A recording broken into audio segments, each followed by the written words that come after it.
Assalamualaikum warahmatullahi wabarakatuh.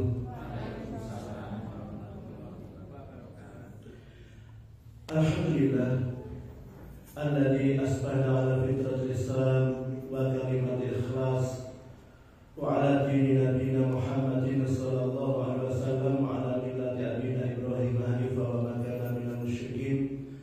Tsumma alhamdulillahilladzi ja'ala syahr Ramadan syahrul mubarak, syahrul Quran, syahrul siyam, syahrul qiyam lis-shaimin. Asyhadu an la ilaha illallah wa la syarika lah wa asyhadu anna Muhammadan abduhu wa rasuluhu la nabiyya wa la rasula ba'da amma ba'du. Wonten pangarsanipun para bapak, para ibu, jamaah pengaosan Ahad pagi kalau wonten ing bulan Ramadan ingkang kula hormati. Alhamdulillah wonten ing menika kula panjenengan dipun paring Allah nikmat saking nikmat-nikmat ingkang boten saged kita wetelan saking kadahipun. Monggo kita ikraraken kalian kita mashamdalah. Alhamdulillahirabbil alamin. Kabeh kalipun sholawat lan salam mugi Allah netepaken dumateng junjungan kita Nabi Muhammad sallallahu alaihi wasallam ingkang panjenenganipun minangka dados teka parupi tumrap kula panjenengan. Mugi-mugi kita dipun paringi izin dening Allah Subhanahu wa taala saged pepanggihan kalian kanjeng Nabi lan mugi-mugi kita nabi syafaatipun Allahumma amin. Para bapak, para ibu, ayat-ayat ingkang mungkin setiap pagi, mungkin setiap sore jenengan mireng inggih menika ayat ingkang perintahipun ya ayyuhalladzina amanu kutiba alaikumusiyam al-ayah. Panggilan istimewa ingkang Allah panggil dumateng kawulanipun kanthi nyebat hei wong-wong kang padha iman. Panggilan istimewa ingkang panggilan menika merintahaken sebatas tiyang ingkang dipun panggil netepi panggilanipun inggih menika poso. Wilanganipun setunggal bulan. Ternyata poso kantun kalih dinten malih menawi kita ginakaken penanggalan ingkang dipun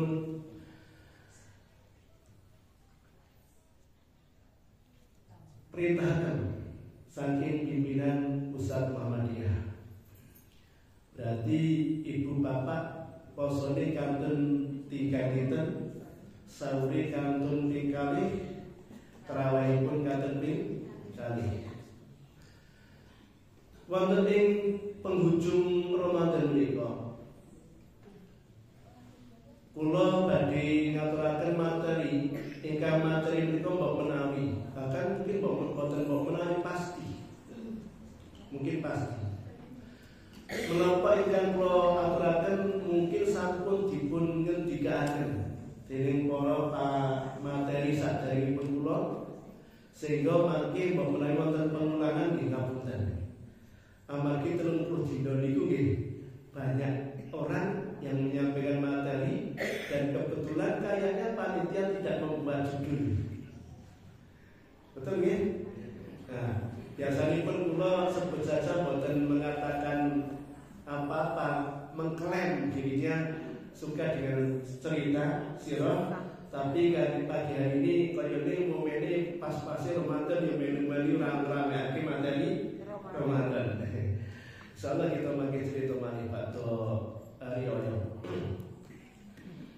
Para ibu, ayat ingkang jenengan pireng mungkin jenengan sampun apal misalipun. Tapi kita renungaken saking pangandikanipun Kanjeng Nabi menika. Misalipun ngaten. Man shoma Ramadhana imanan wa tisaban ghufira lahu ma taqaddama min tanbih.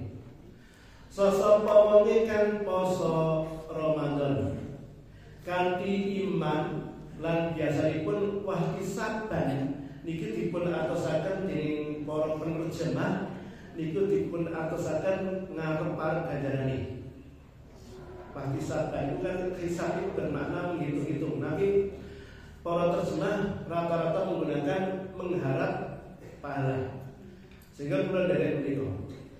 Sosok wong ingkang poso ana ing wulan Ramadan kanthi iman lan ngarep-arep ganjarane saka Gusti Allah, mongko bakal di ngapura dosane sing wis kepungkur.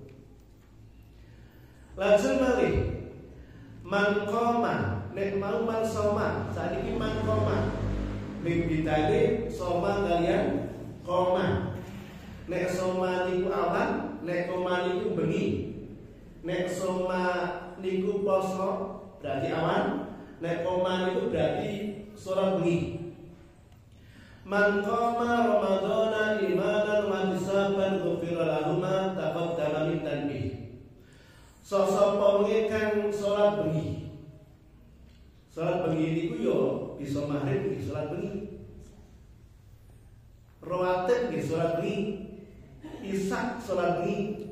Rawatib isak yo bengi. Tarawih yo bengi. Meskipun maksudipun para ulama pengajar salat tarawih. Sosok wong kang salat bengi ing bulan Ramadan kanthi iman lan ngarep-arep ganjarane Allah, mongko bakal dingapura dosane. Nun sewu nggih, iki nek cara gunake hawa nafsu kula. Niki kula nggih, hawa nafsu kula niki cara bahasa niki koyone ora nyambung banget. Tapi dipun rasaken.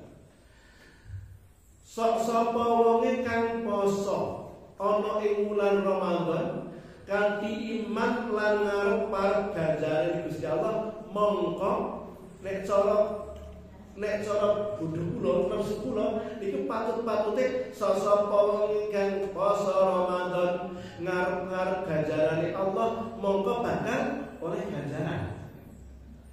Nek Kanjeng Nabi boten. Kanjeng Nabi teracak ngendikanipun penutupipun bakal dingapura dosane.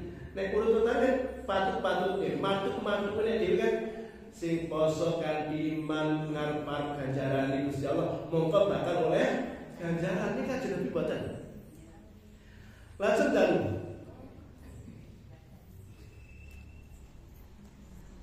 syariah.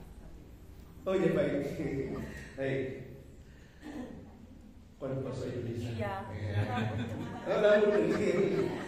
Ya, udah baik. Ini sing ngarep-ngarep pun liwat gini. Baik. Barang siapa yang ulangi ya. Barang siapa yang berpuasa bulan Ramadan kanthi iman dan mengharapkan pahala, maka mendapatkan ampunan dari Allah. Kan artinya begitu redaksinya.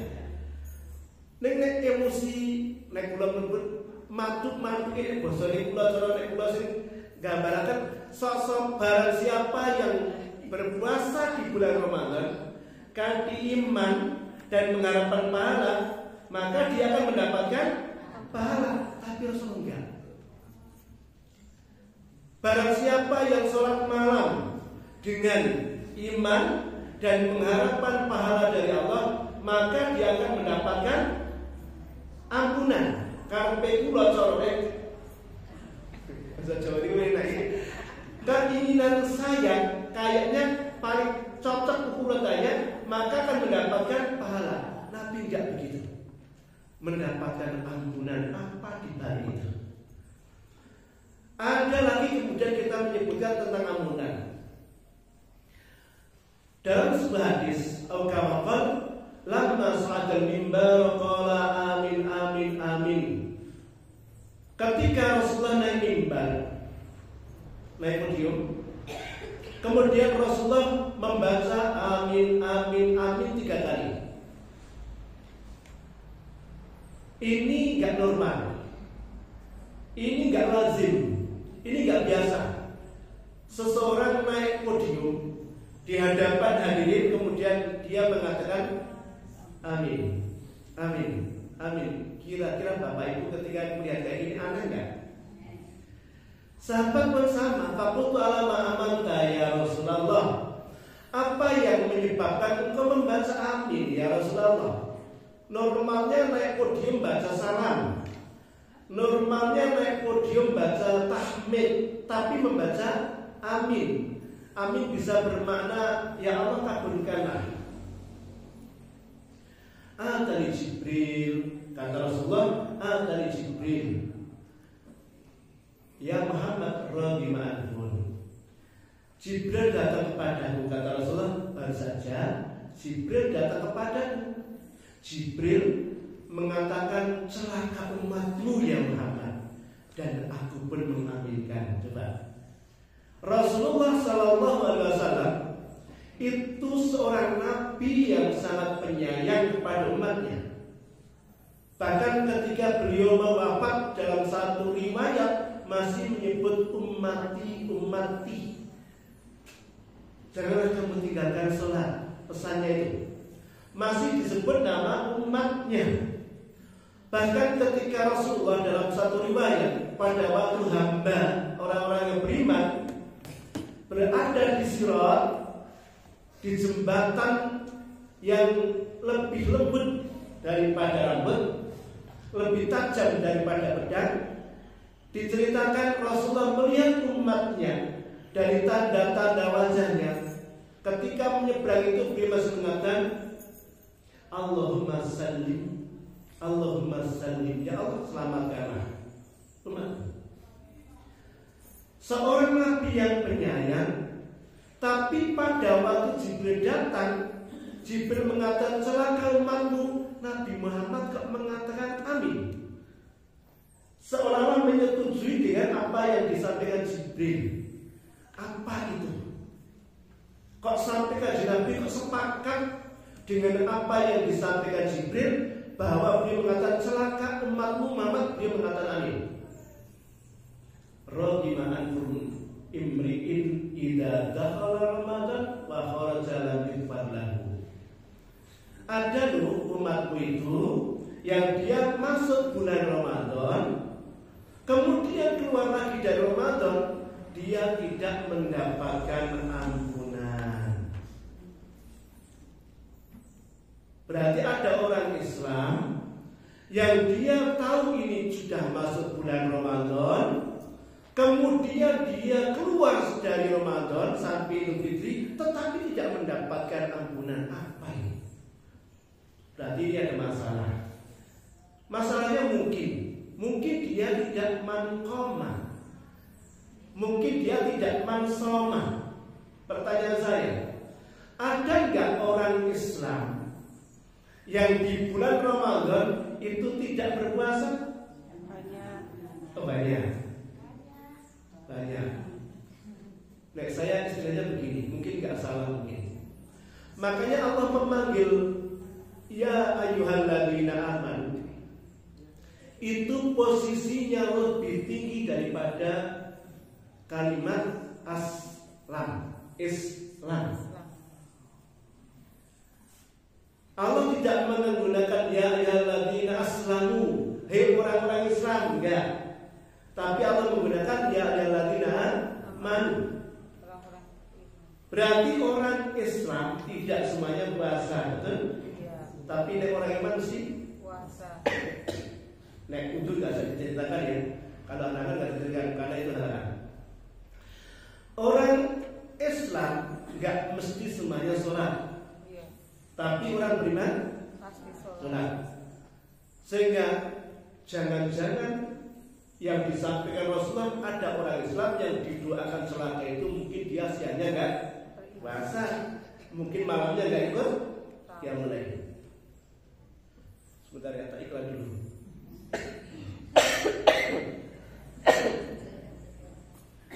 Jadi di Ramadan mestinya turun lah. Baik, Bapak Ibu semuanya. Sekali lagi, sebutan kata-kata ampunan. Tadi awalnya barang siapa yang puasa iman mengharapkan pahala mendapatkan ampunan. Barang siapa yang sholat malam dengan iman dan mengharapkan pahala mendapatkan ampunan. Ada loh orang yang masuk Ramadan keluar Ramadan tidak mendapatkan ampunan. disebut-sebut lagi kata ampunan. Kemudian hadis yang ini berawal dari sebuah pertanyaan Ibunda Aisyah radhiyallahu anha. Beliau bertanya pada Rasulullah yang kurang lebih begini, ya Rasulullah, ketika kami sudah masuk di 20 Ramadan dan pertanda pertanda Lailatul Qadar itu turun, maka apa yang mestinya aku baca? Beliau mengajarkan doa Allahumma innaka afuwun tuhibbul afwafa wa'anni. Boleh pakai kain, boleh tidak, karena ada dua ayat. Yang satu, Allahumma innaka afuwun karim tuhibbul afwafa, bukan afwafa, tapi kainnya afwafa wa'anni. Yang satunya tanpa ain, tanpa kain. Allahumma innaka afuwun tuhibbul afwafa wa'anni. Ini doa yang diajarkan oleh Rasulullah kepada Ibunda Aisyah dan bisa dimaknai kepada kita semuanya. Apa doanya? Terjemahnya kurang lebih begini. Ya Allah, Engkau itu zat yang maha pengampun. Engkau suka kepada orang yang minta ampun, maka ampunilah dosa-dosa kami. Sekali lagi. Ya Allah, Engkau zat yang maha pengampun, suka kepada ampunan, suka kepada orang yang minta ampun, maka ampunlah dosa-dosaku. Sekali lagi, ada kalimat diampuni dosa. Bapak Ibu merasakan enggak saya mengulang kalimat-kalimat ampunan ini? Tadi puasa mendapatkan ampunan, tadi qiyamul lail mendapatkan ampunan. Ada orang keluar masuk Ramadan tidak mendapatkan ampunan. Ibunda Aisyah minta doa-doanya adalah intinya minta ampunan. Apa ini? Kok selalu sebut-sebut kalimat ampunan, passwordnya ampunan? Setelah ditelusur, maka boleh dikatakan ada kesimpulan begini. Dari pendapat-pendapat ulama, misalnya tentang bahwa kita ini punya dosa. Ada kitab namanya Nuqtah Dosa yang ditulis oleh Ibnu Qayyim. Itu bagus. Setiap kita ini ketika melakukan dosa, maka ibarat hati kita itu seperti kaca. Maka ketika dosa itu akan menempel, berarti ada satu nuqtah, satu titik dosa. Warnanya hitam. Kemudian nempel lagi, dosa lagi, nempel lagi, sehingga kaca itu akan berkarat. Makanya kemudian kita berpuasa itu berharap kaca itu jadi bersih, hati itu bersih. Apa yang dimaksud adalah ketika Allah dan Rasulnya menjanjikan orang mukmin, Bapak Ibu, coba rasakan, Allah dan Rasulnya menjanjikan orang muslim itu masuk surga semuanya dengan keimanan. Orang yang beriman, mereka semuanya masuk surga semuanya. Ini kabar gembiranya. Sesiapapun yang beriman, meyakini tentang kebenaran la ilaha illallah, sesiapapun mereka masuk surga semuanya. Masalahnya yang menyebabkan orang mukmin itu tidak masuk surga ada apa? Dipahami para ahli bahwa surga itu suci, surga itu bersih, surga itu nggak ada kotoran. Bukankah dosa itu kotoran? Bukankah dosa itu sesuatu yang jelek? Dan orang yang punya dosa, karena dosanya ini menyebabkan dia tidak masuk surga. Maka pada waktu kita puasa, agar kita diampuni dosa, agar kita bisa masuk surga. Maka pada waktu kita qiyamul lail, agar kita diampuni dosa, karena kita harapannya masuk surga. Maka pada waktu malam-malam Lailatul Qadar berbanyak-banyak, bukan satu kali loh Bapak Ibu. Bukan hanya baca secara baca bersama dengan imam, itu enggak. Malam itu terhitung dari maghrib sampai sebelum subuh, silakan dengan membaca banyak kalimat Allahumma innaka afuwun tuhibbul afwa anni.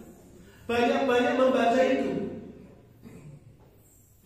Jadi kita itu banyak-banyak membaca itu. Kenapa? Ketika seorang hamba sudah bersih dari dosa, maka masuk surga. Makanya saya tertarik dengan apa yang disampaikan seorang ulama, namanya Hasan Al-Basri, yang kurang lebih terjemah bebasnya begini. Sesungguhnya orang yang beriman itu ketika masuk surga harus dibersihkan dulu oleh Allah Subhanahu wa taala. Maka ibarat orang itu punya kotoran, maka dia harus mandi dulu supaya bersih, sehingga dia bisa masuk surga. Oleh karena itu, beliau menyampaikan untuk bisa masuk surga, untuk dimandikan dulu, untuk dibersihkan dulu, orang mukmin itu ada empat cara pembersihannya. Jadi ada empat ini yang menyebabkan orang mukmin itu nanti bisa bersih, maka menjadi pengantarnya dia masuk surga. Sekali lagi, surga itu bersih, surga itu suci, gak bisa dimasuki meskipun dia punya iman, ketika masih punya dosa, maka dibersihkan dulu. Yang pertama adalah Allah akan membersihkan hamba yang beriman tadi dengan cara pertama, yaitu Allah berikan dia musibah, yang dengan musibahnya ini Allah bersihkan dia dari dosa. Jadi apa yang kita pahami, orang muslim Pak Bu, semuanya itu menarik. Makanya sebenarnya ajaban li amri mukmin, menakjubkan orang muslim, orang mukmin itu. Orang mukmin Bapak Ibu, ketika mendapatkan musibah bisa menghapus dosa. Jadi kan kesandung musibah kan bisa menghapus dosa. Jangan minum manis, kemudian tiba-tiba giginya sakit, cereng, sakit, itu musibah bisa menghapus dosa. Jangan sesuai dengan pekerjaannya masing-masing. Mungkin petani, mungkin pedagang, ketika di dalam perdagangan hasilnya nggak sesuai dengan impiannya, jadi nggak sesuai itu dimaknai tidak berhasil. Musibah, sabar. Ketika dia mendapatkan musibah ini, maka dengan musibahnya ini bisa menghapus dosa. Menjumpai pasangan, para bapak, istri jenengan kok cerewet, musibah atau barokah, bisa menghapus dosa. Ibu, suami jenengan kok cerewet, anak-anaknya kok misu-misu, marah-marah, musibah enggak? Apa barokah? Sabar. Ketika terjadi kayak gitu, berarti bapak ibu mendapatkan musibah. Musibah ketika didapat, maka dia bisa menghapus dosa. Bapak ibu mempunyai anak, mohon maaf, anaknya itu yang ya sekarang katanya pengatakan nakal itu nggak boleh dalam bahasa kita. Tapi saya mengatakan memang ada anak nakal, betul nggak? Bahasa apa yang nggak tahu, kenapa kok nggak boleh? Ini kata psikologi nggak boleh katanya. Tapi memang ada anak yang nakal, betul nggak? Nggak mau dinasihati, sukanya jalan sendiri. Anggap saja itu kata kita nakal. Anak yang nakal itu musibah nggak? Musibah bisa menghapus dosanya orang tua. Tetapi ketika musibah itu diberikan kepada hamba, tapi bisa menghapus dosa, bahkan bisa mendapatkan, bisa bahkan menambah dosa. Seorang yang beriman ketika mendapatkan musibah, dengan musibah itu bisa menghapus dosa, bahkan bisa menambah dosa. Apa penyebabnya? Nggak sabar. Diberi sakit gigi, marah. Diberi musibah, marah. Inilah maka Rasul menyampaikan begini: idza asabaka syai'un fala taqul anni kadza wa kadza, walaupun qul qadarallahu wa ma sa'ala. Jika salah seorang di antara kalian mendapatkan musibah, maka jangan sekali-kali mengucapkan andai kata, seumpamanya. Mudah nggak kalimat andai? Enak nggak? Misalnya gini, kita bayangkan kita ini berjalan di dalam sebuah rumah tangga. Kemudian bayangkan ini, tapi kita berharap tidak jadi pemain kayak ini. Anak ngomong sama orang tua, Pak, malam hari ini saya mau jalan-jalan. Kemana? Ke alun-alun, banyak tontonan. Jangan malam-malam, jangan pergi, di rumah saja. Anak itu kemudian pergi tanpa izin. Sampai jam 10 belum pulang, jam 11 belum pulang. Yang datang ternyata sebut saja pakaian dinas, Pak Polisi. Permisi, kira-kira yang jadi orang tua Maknya ya? Maknya, benar ini rumahnya Bapak Anu? Ya. Benar Bapak yang punya anak namanya? Ya, mohon maaf, anak Bapak kecelakaan, sekarang berada di rumah sakit. Kira-kira orang tua itu kemudian memilih anak, kira-kira bukan ucapan ini? Lah toh coroh oleh orang tua. Coba kalau kamu tuh nggak pergi, kamu itu ikut nasihat orang tuamu.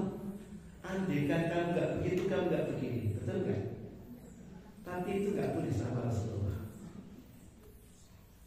Rasul menyampaikan jika musibah itu mengenai kamu, apapun musibah, apapun kejadian, petani, pedagang, apapun kejadiannya, kata Rasulullah, maka jangan sekali mengatakan andaikan, tapi katakanlah qul qadarallahu wa ma syaa. Katakanlah ini takdir Allah, dan takdir Allah itu pasti yang terbaik. Sulit nggak Bapak Ibu? Insya Allah sulit aja mudah.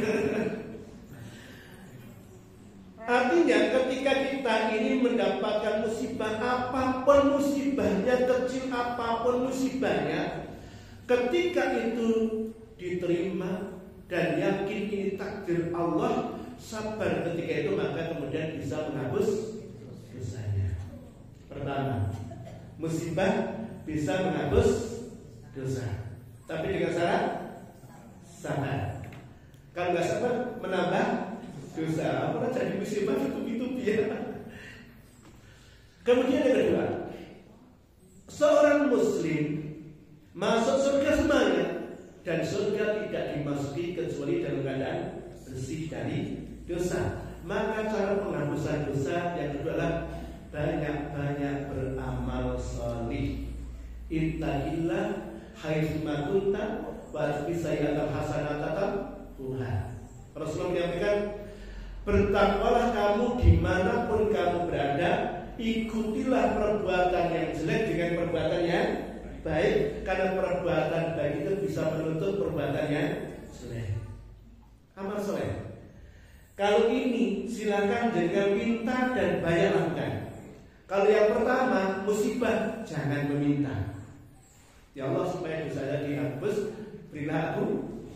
Jangan. Tapi yang ini boleh, minta agar kita itu banyak beramal soleh. Ada kisah menarik bagi saya pribadi, yaitu orang yang populer, masyhur namanya Umar bin Khattab radhiyallahu anhu. Umar ini Bapak Ibu semuanya, siapa yang tidak kenal masa jahiliyahnya, boleh dikatakan dia adalah orang yang sangat terkenal kejahatannya, paling dibenci orang-orang yang beriman. Dan beliau sendiri mengakui bahwa sebelum masuk Islam dosanya sampai. Yang menarik adalah ketika beliau sudah masuk Islam, maka dalam satu riwayat diceritakan, di mana aku melakukan kemaksiatan, aku datangi tempat itu dan aku gunakan tempat itu bermunajat kepada Allah. Di mana titik aku dulu bermaksiat, aku datangi kembali dan di situ aku bermunajat kepada Allah. Artinya perbuatan yang jelek kemudian diikuti dengan perbuatan yang baik, perbuatan yang jelek ini akan hilang, akan lebur, akan ditutup. Tapi semuanya yang benar begini, menurut sebuah tafsir yang saya temukan, ketika Allah menggandengkan firman-Nya, kalimat yang bergandeng, dan ini diulang-ulang dan kita juga hafal. Di antaranya kita temukan misalnya surat Al-Asr, illal ladzina amanu wa amilus shalihat. Kemudian yang kita hafal lagi surat At-Tin. Betul ya? Surat At-Tin. Ada kata-kata wa-tini wa-zaitun wa-turi sini wa hadzal baladil amin laqad khalaqnal insana fi ahsani taqwim tsumma radadnahu asfala. Terus pada tadi nek asli bukan ila lagi ya. Nek asli apa? Bal asli masalah inna. Ya betul ila lagi ya. Nek At-Tin illal ladzina amanu wa amilus shalihat. Tadi kalau saya salah digunakan ini. Coba saya lagi. Wal asri innal insana lafi khusr illal ladzina amanu billahi. Kemudian At-Tin wa tini wa zaitun wa turi sini wa hadzal baladil amin laqad khalaqnal insana fi ahsani taqwim tsumma radadnahu asfala safilin. Terus lagi ya. Kata-kata bukan illalladzina tapi amanu wa amilus shalihat. Illalladzina amanu wa amilus shalihat. Yang saya sampaikan garis bawahi ini. Ada sebuah tafsir yang saya sangat tertarik adalah ketika kalimat amanu dan amilus shalihat, iman, amanu yang beriman dan amilus shalihat ini kalau digabung itu bisa bermakna begini. Coba bayangkan, ini meja. Ada dua meja. Satunya mejanya namanya meja amanu, yang satunya namanya meja wa amilus shalihat. Bisa dipahami? Ada dua meja. Satu namanya meja amanu, satu namanya meja wa amilus shalihat. Di dalam tafsir kata-kata aman itu ternyata ada dua di dalamnya. Di meja aman itu ada dua. Satu terdiri dari rukun iman dan rukun Islam di meja ini. Orang yang beriman dalam ayat amanu wa amilus shalihat, di dalam amanu ada di dalamnya rukun iman, rukun Islam. Bisa dipahami nggak apa ini? Di meja ini ada rukun iman, rukun Islam. Yang sini adalah amal soleh. Maka ketika orang yang beramal tadi, karena dia pasti orang yang beriman dan dia pasti melakukan dan dia adalah orang yang punya rukun Islam, berarti dia orang yang syahadat, dia orang yang sholat, ya kan? Ini dalamnya efeknya semuanya menjadi amilus shalihat. Nek rotok mumet tak gambar gitu. Sederhana begini. Ada nggak orang Nasrani, orang non-Muslim yang dermawan? Ada. Jadi amal soleh kayak ini. Saya tanya, jadi amal soleh kan? Jadi amal soleh kan? Kenapa? Karena tidak punya amanu. Bisa dipahami? Ada orang non-Muslim, wapi menolong, sama tetangga suka menolong. Pokoknya dia itu terkenal kebaikannya. Non-Muslim. Jadi amal soleh? Kenapa? Karena tidak punya aman. Karena orang yang beriman ini dia memiliki aman ini, maka efeknya seluruh kebaikan jadi amal soleh. Bukankah kita tersenyum itu bisa jadi amal soleh? Bukankah kita silaturahim itu bisa menjadi amal soleh? Bukankah kita sedekah itu menjadi amal soleh? Bukankah kita bersalaman kepada teman itu menjadi amal soleh? Bukankah kita meninggalkan duri di jalan itu menjadi amal soleh? Kenapa kok menjadi amal soleh? Karena kita punya. Bisa dipahami Bapak Ibu? Saya sudah begini. Ini PR Bapak Ibu. Jangan menganggap remeh setiap kebaikan sekecil apapun, karena sekecil apapun kebaikan itu bisa menghantarkan seorang yang beriman tadi bisa masuk ke dalam surga Allah. Jangan meremehkan. Seperti apapun. Bukankah ada hadis sahih yang menceritakan, mohon maaf ini kalimatnya memang begitu, tapi saya pendekkan begini. Bukankah di dalam kisah Bani Israil ada seorang perempuan pendosa, dia kemudian melihat anjing yang kehausan dan diberi minum, kemudian Allah ridho sama dia dan menyebabkan dia masuk surga? Jangan menganggap remeh sesuatu yang kecil orang yang beriman. Inilah orang beriman. Saya menggunakan begini Bapak Ibu. Coba jangan mungkin gak menyadari. Kalau jenengan setiap sore itu jenengan menyalakan lampu ceklek di depan ruangan, mungkin di depan jalan, itu bermanfaat bagi orang lain kan? Iya. Sadar nggak kalau itu bermanfaat? Niatnya api-api ya karena bahwa kita ini bertetangga, atau karena bismillah saya ceklek lampunya dan saya mendapatkan pahala setiap orang yang lalu lalang. Kalau kemarin begitu, belum begitu, sekarang begini. Betul nggak?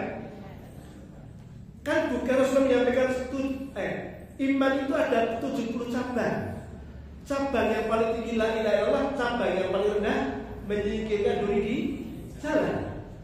Kalau kita menggunakan kias itu, bukankah menyalakan lampu, membuat penerangan, menyebabkan orang jadi enak lelah? Sudah niatkan sekarang kalau kembali belum. Bismillah ya Allah, saya menyalakan lampu dan dapat pahala. Gak ada orang bilang, gak apa-apa. Bisa dibaca itu? Artinya banyak-banyak amal soleh. Karena amal soleh itu bisa menutup, bisa menghapus dosa orang yang beriman. Kemudian yang ketiga, orang muslim sekali lagi tetap akan dimasukkan ke dalam surga Allah, tapi harus dibersihkan dulu karena surga itu suci. Maka pintu yang ketiga adalah berbanyak-banyak mohon ampun sama Allah. Banyak-banyak mohon ampun. Astagfirullahaladzim. Jangan remehkan kalimat itu. Dan memohon ampun itu tidak mengenal tempat, kecuali ulama menyampaikan ketika itu kecuali di tempat yang kotor. Kamar mandi. Boleh gak dengan sambil jalan istighfar? Boleh. Tapi kenyataannya di bulan Ramadan ada doa dan itu cuma di akhir Ramadan dan itu hanya malam. Kalimatnya bagus dan itu ada di Ramadan, di akhir Ramadan dan malam hari. Allahumma innaka afuwun tuhibbul afafa. Itu cuma di Ramadan. Kalimatnya bagus. Ya Allah, Engkau itu zat yang maha pengampun, suka kepada ampunan, maka ampunilah aku. Itu adanya, hadisnya mengajarkan di 40 Ramadan akhir, di malam hari berlakunya. Padahal kalimatnya bagus. Kalau dibaca di Ramadan, boleh nggak? Sebenarnya dari kata kalimatnya bagus, tapi para ulama mengajarkan cuma berlaku 20 akhir dan itu berlaku di malam hari. Padahal kalau kita menggunakan sayyidul istighfar, Allahumma anta rabbi la ilaha, itu kan bahasanya indah sekali itu. Kenapa harus tidak menggunakan ini? Karena ini berlaku setiap waktu. Kalimat-kalimat yang indah ini punya makna yang Allah sudah ajarkan, dan ini berlaku di Ramadan akhir. Tempatnya di mana? Hari. Pertanyaannya, berani nggak saya ini tinggal 2 hari malamnya? Saya ini tarawihnya tinggal 2 hari. Saya ini sahurnya tinggal 2 hari.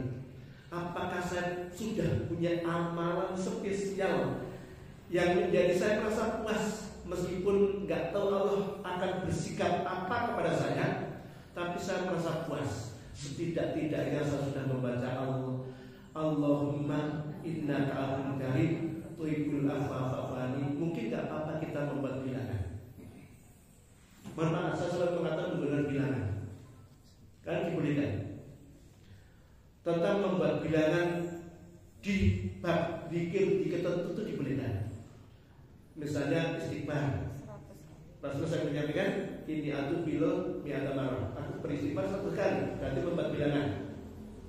Subhanallah, ka'au ka'aqal.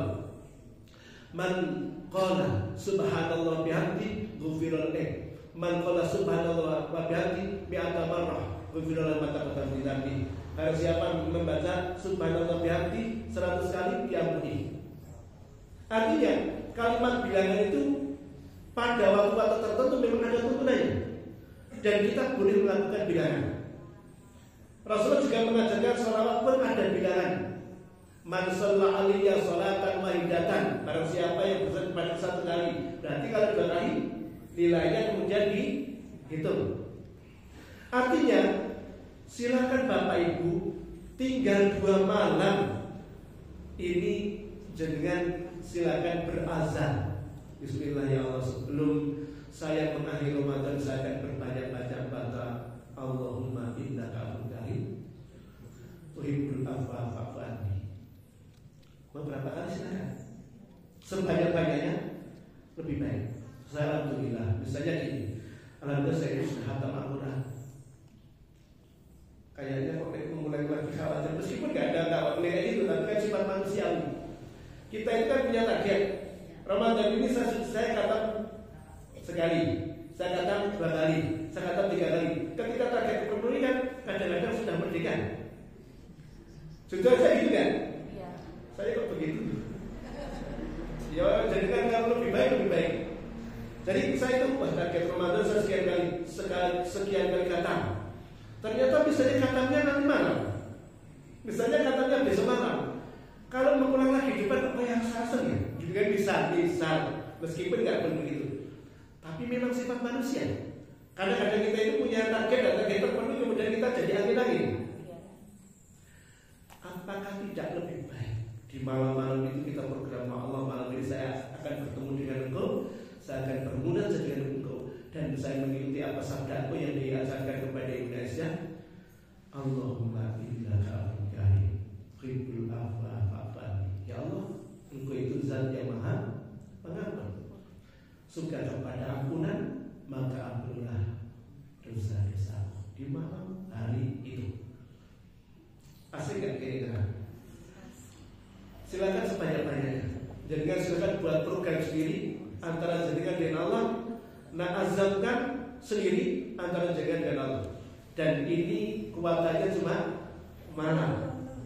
Siang sudah berganti 2. Makanya ada kalimat ulama mengajarkan di malam-malam ini Bapak Ibu banyak-banyak baca Allahumma innaka afuwwun karim, dan juga banyak-banyak membaca sholawat. Sholawat itu kan pernah mengenal wilayah, tapi doa ini ada wilayah. Silakan. Kemudian yang keempat, coba saya tanya dulu, yang pertama tadi apa?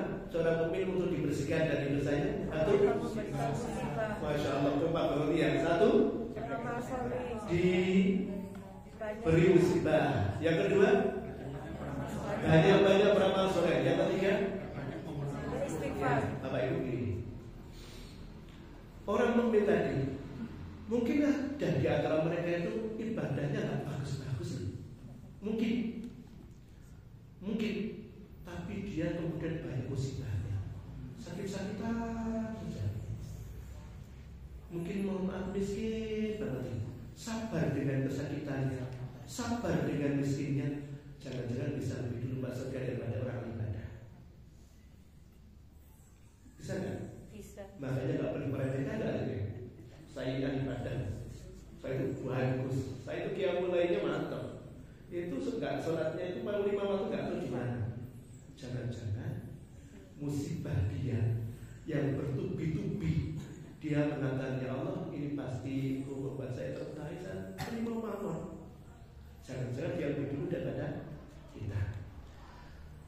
Kemudian artinya adalah mungkin ada orang yang dia sudah diberi musibah, tapi dengan musibahnya tidak menyebabkan dosanya habis. Apalagi tadi nggak terima dengan musibah.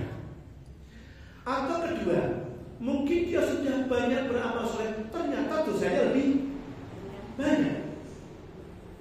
Atau mungkin ketiga, dia sudah banyak-banyak beristighfar, ternyata dosanya lebih banyak daripada minta ampunnya.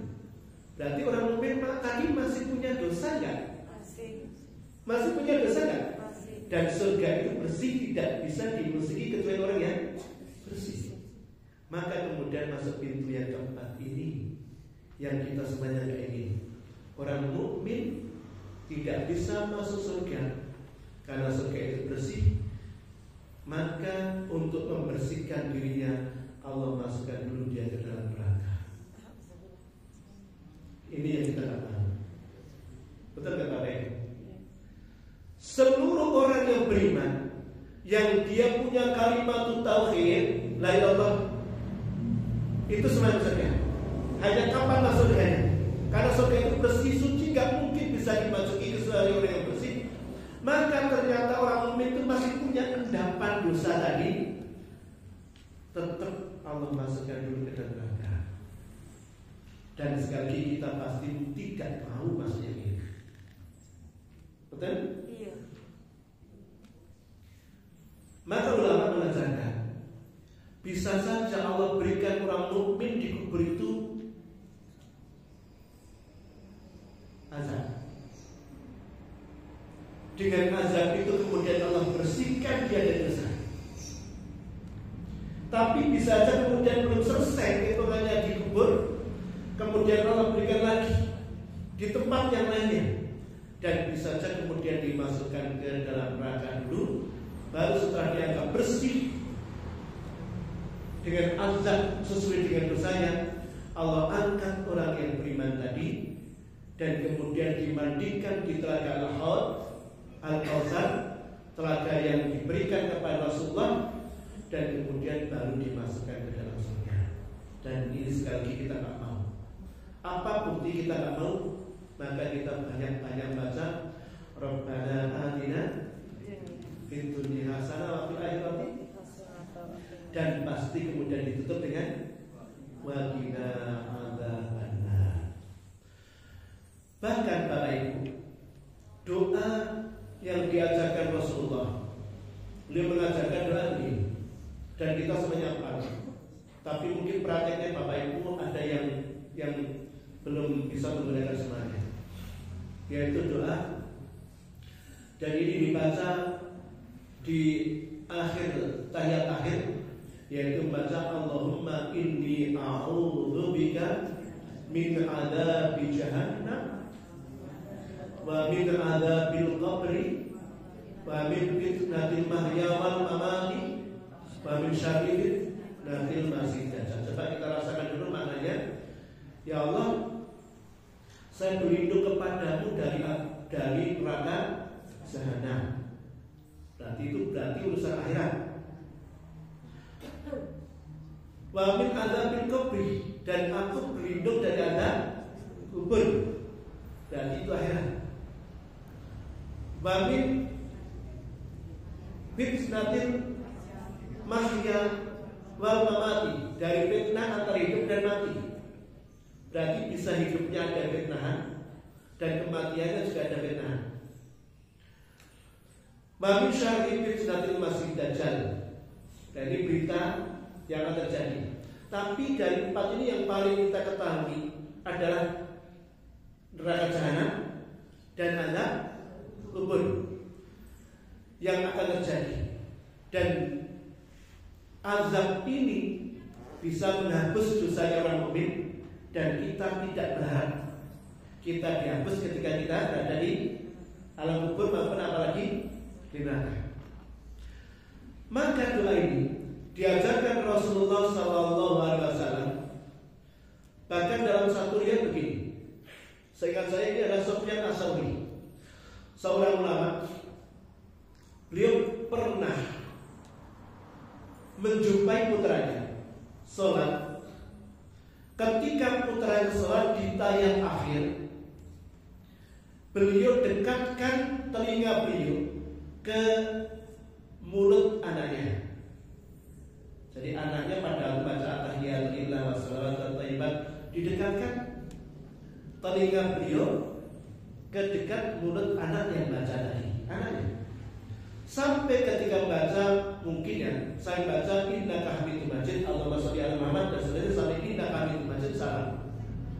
Sufyan As-Tsauri kemudian berkata, anakku, coba ulangi lagi salatmu. 2 kali, dekatkan lagi telinga beliau ke dekat lisan lisan anaknya, dan anaknya sampai tidak kami itu majid salam. Coba ulangi lagi nak, sampai 3 kali sama, sampai tidak kami itu majid salam. Kemudian anaknya mengatakan, apa ada yang kurang wahai ayahku?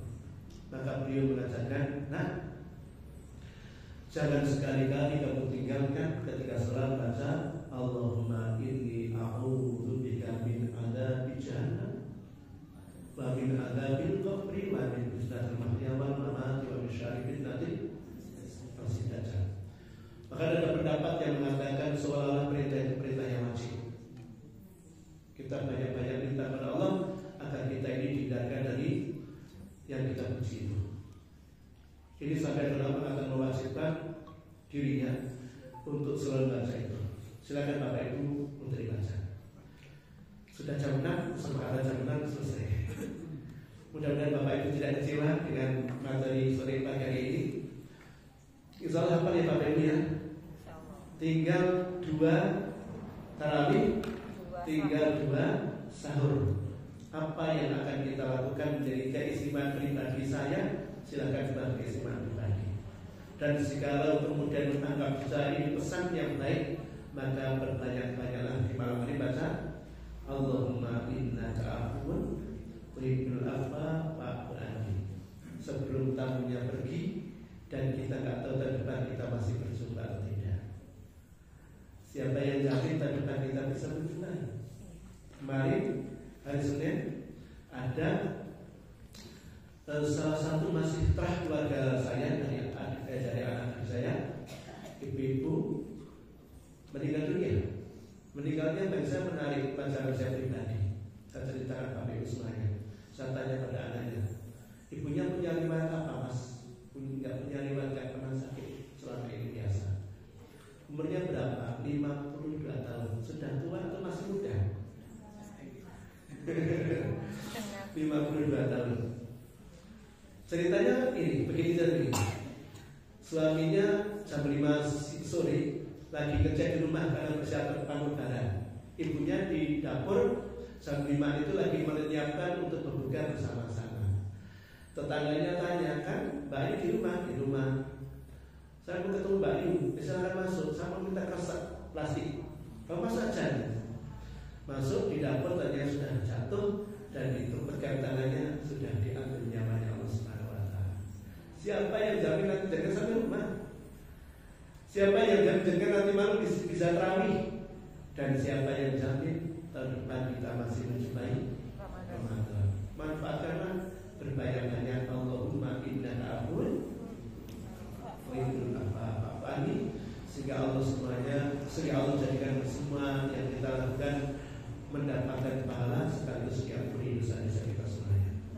Subhanallahumma wa bihamdihi asyhadu an la ilaha illa anta astaghfiruka wa atubu ilaik. Assalamualaikum warahmatullahi wabarakatuh.